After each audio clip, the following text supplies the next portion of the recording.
Getting married in your 50s often means you're combining lives, but not necessarily combining finances, right? We're seeing this much more.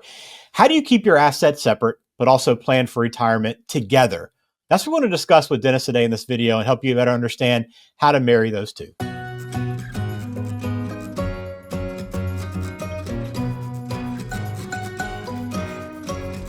Welcome into Dollars with Dennis. I am Ben George with Dennis Hoare. Great to have you again. Dennis, this is a common situation, right? Where more and more people are getting remarried or having a second or third marriage a little bit later in life. And it's a little bit different when you're established financially versus when you're getting married younger, huh? Right. And I always joke, I said, having one spouse in a lifetime is enough.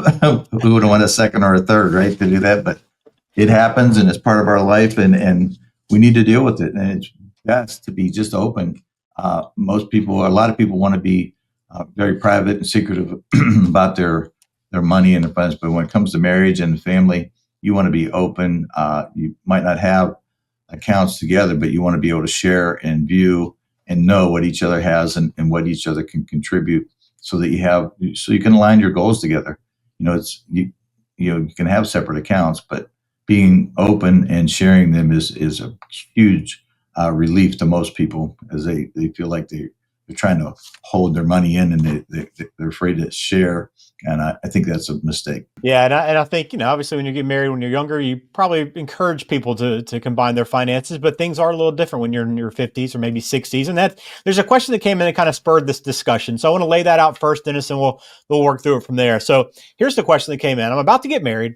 We're both in our 50s, and it will be my second marriage and her third. I'd like to keep all of our assets separate so we each have our own financial lives and don't have to fight about money. But how do we plan for retirement if we don't really know what our total numbers look like? So I guess, Dennis, you probably, like everything, it starts with communication, kind of laying out the ground rules and the expectations together, right? Yes. So you can have separate accounts. You can have separate. Nobody has the exact same amount of money in any situation. So laying out what each of you have and work with a planner, like we would go through planning and try to come up with some common goals that where you're trying to get to.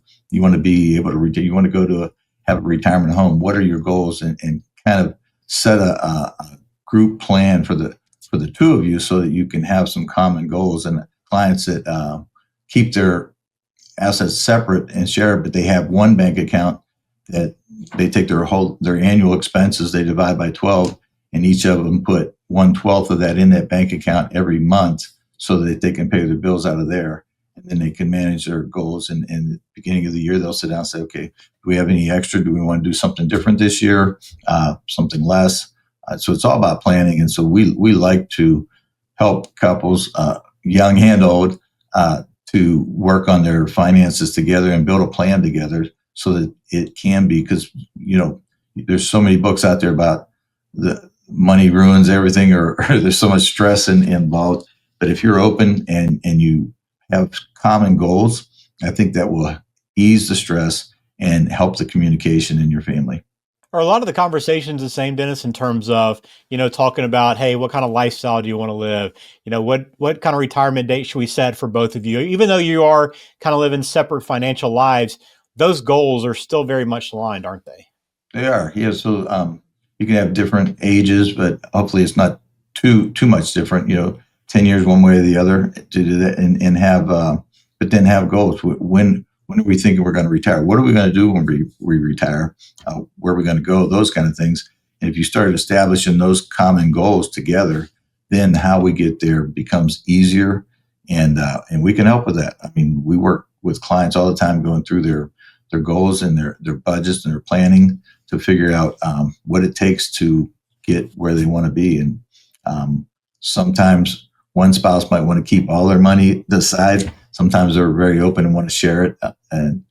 But being open, transparent, talk to each other about those. And if it helps to work with an advisor, I think it helps open the conversations where it might be uncomfortable for a new couple to maybe have those conversations. So I think it's good to get with a professional to help you walk down that road. Well, you mentioned the word transparency. I think that's also important to kind of highlight here because, it's okay, fine. You want to keep finances separate, I'm sure you can make that work. Dennis, I'm sure you've worked with that situation multiple times, but you still have to be pretty transparent about what you have, all the assets you have, and you probably have to update each other regularly, even though you are keeping it separate. Yeah, the worst thing is to get married and find out 3 months later there's this big debt that you didn't know about. And while it's not your debt, now you're married, so it could become your debt. It might affect what happens with your family on that side. So being transparent is important. Share bank accounts, share amounts, share debt, stuff like that, so you can have a good conversation. And really, there's no surprises if you get it out on the table early, and it's never too late. But once you're married and you find out, then it's harder to deal with, and it puts a lot of pressure on a married couple. Yeah, so much pressure. Yeah, another piece of this conversation too is the estate planning part, because I think about when you not only do you have this kind of separate financial lives, but you probably already have established families too, right? I'm sure you want to take care of maybe kids from a previous marriage potentially, but also you want to take care of your current spouse too, your new spouse too. So how critical is it to have these estate planning discussions at this point? That is very critical. So we have those horror stories in our business. That person that has kids and gets divorced and then marries and the other spouse dies and the other kids get all the money and their kids get uninherited. So it's important to get with an estate planning attorney and draw out who gets what, even if it's not amounts, but that money's going there and that it can supersede the marriage document. This is what we want to have happen. Do it together, because everybody has. If you could have kids from both sides, his, hers, and ours, that kind of stuff. So you want to bring those together and try to be fair and open. And I'm just going to say that my kids are more important to me than probably somebody else's kids are to me. That kind of stuff. So that probably happens in marriages as well. So try to be open, try to be fair, but getting the estate plan down and ahead of time will help you disperse assets later on and avoid a lot of friction. Yep. All right. Kind of the last piece of this, Dennis, then I think, kind of wrapping it up, it's not just about financial security at this point too, right? A lot of this is emotional. And I know that's kind of a big part of your role that you play, is to kind of serve as that kind of neutral party, but also to kind of help facilitate these conversations. Yeah. So yeah, it is emotional. You spent your whole life building up whatever you have in assets and wealth in properties, whatever. And then now you're sharing it with somebody that you love and you want to share with, but it's emotional because, hey, I did this. Do I really want to share everything and that kind of stuff? So it's really important to get with a professional. That's why we like to work with people and help build their plan together so that they have a path and can be a neutral third party and help them get their goals in line. Well, Dennis and the team at Faith 401k and Money Management can be found online, 401k.faith. Dennis has been doing this for more than 30 years and helps in all aspects of planning, right? It's not just investment planning. It's not just estate planning. It's not all these little things. It's all of it, comprehensive planning. So if you want to learn more, again, go to 401k.faith. You'll find the contact information in the show description, so check it out. But also, please subscribe to the channel if you haven't done that. Like it as well. We appreciate the support we've had so far on YouTube. And if you're listening, come over. Check us out on video as well. We'd appreciate that support. But Dennis, always enjoy catching up with you. Thanks for the time today.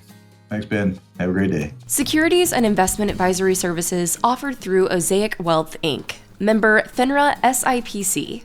Osaic Wealth is separately owned, and other entities and/or marketing names, products, or services referenced here are independent of Osaic Wealth.